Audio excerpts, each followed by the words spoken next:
When life gives you a lemon, you make a lemonade. ये बोलना बड़ा ही आसान है, पर जिंदगी जब सच में आपके हाथों में नींबू थमाती है तो सिकंजी बनाना बड़ा मुश्किल हो जाता है। पर हम कर भी क्या सकते हैं सिवाय इसके कि पॉजिटिव रहे। ये डायलॉग इरफान खान साहब ने अपनी मूवी इंग्लिश मीडियम को प्रमोट करते वक्त कहा था। हम सबके चहेते इरफान खान साहब अब हमारे बीच नहीं है। वो उनकी नेचुरल एक्टिंग, वो डायलॉग डिलीवरी, वो विटिनेस हम सब मिस करेंगे। हम सब के लिए इनकी लाइफ से सीखने को बहुत कुछ है। आज की कहानी इरफान खान साहब की ही है। साहबजादे इरफान अली खान 7 जनवरी 1967 में इनका जन्म हुआ।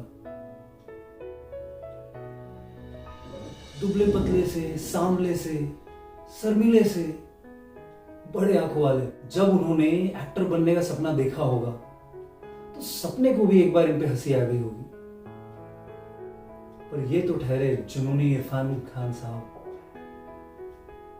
कहां किसी और के सुनने वाले थे। जब वो 19 साल के थे तो 2 बड़ी घटना घटी उनकी लाइफ में। एक तो उनके पिताजी का निधन हो गया और उसी साल नेशनल स्कूल ऑफ ड्रामा में उनका सिलेक्शन भी हो गया था। घर के बड़े थे तो सभी का एक्सपेक्टेशन उनसे ही था कि घर की रिस्पॉन्सिबिलिटी अब वही संभालेंगे। और यहाँ उनको अपने छोटे भाई का सपोर्ट मिला, जिन्होंने उनसे कहा कि आप जाओ, आप जाकर के अपनी पढ़ाई पूरी करो, पिताजी का बिजनेस और घर मैं संभाल लूंगा। फिर उनके लाइफ में वो 2 बड़े झूठ आए जो कि उनकी कहानी का बड़ा ही अहम पार्ट है। पहला झूठ जो उन्होंने अपनी अम्मी से कहा। उनकी अम्मी ये चाहती थी कि इरफान खान साहब जयपुर में ही रह करके टीचिंग का जॉब करें। इरफान खान साहब को कहाँ ही मंजूर था। उन्होंने अपनी अम्मी से कहा कि अम्मी मैं दिल्ली जा रहा हूं हायर स्टडीज के लिए, जब वहां से वापस आऊंगा तो टीचिंग का जॉब पकड़ लूंगा जिससे मुझे सैलरी भी ज्यादा मिलेगी। और वो नेशनल स्कूल ऑफ ड्रामा पहुंच गए। अब आता है वो दूसरा झूठ।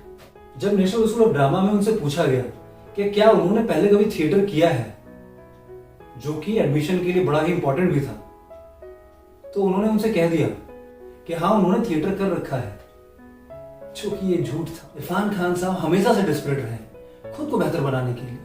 कॉलेज के दिनों में जब बाकी दोस्त मस्ती में, घूमने फिरने में टाइम वेस्ट किया करते थे, इरफान खान साहब अपने किताबों के साथ समय बिताते थे। स्क्रिप्ट उनके हाथ में मैक्सिमम टाइम स्क्रिप्ट हुआ करती थी, वो उसको रिहर्स करते रहते थे, किताबें पढ़ा करते थे खुद को बेहतर बनाने के लिए। कॉलेज खत्म होने के बाद गोविंद निहलानी जी ने उन्हें बॉम्बे बुला लिया, जहां से उनका टीवी का सफर स्टार्ट हुआ। चंद्रकांता, बनेगी अपनी बात, चाणक्य जैसे सीरियल में उन्होंने काम किया। पर उन्हें टीवी में काम करने में मजा नहीं आता था। वो हमेशा से मूवी में काम करना चाहते थे, हमेशा से एक्टर बनना चाहते थे, एक बड़ा एक्टर बनना चाहते थे, हमेशा से अपनी पहचान बनाना चाहते थे।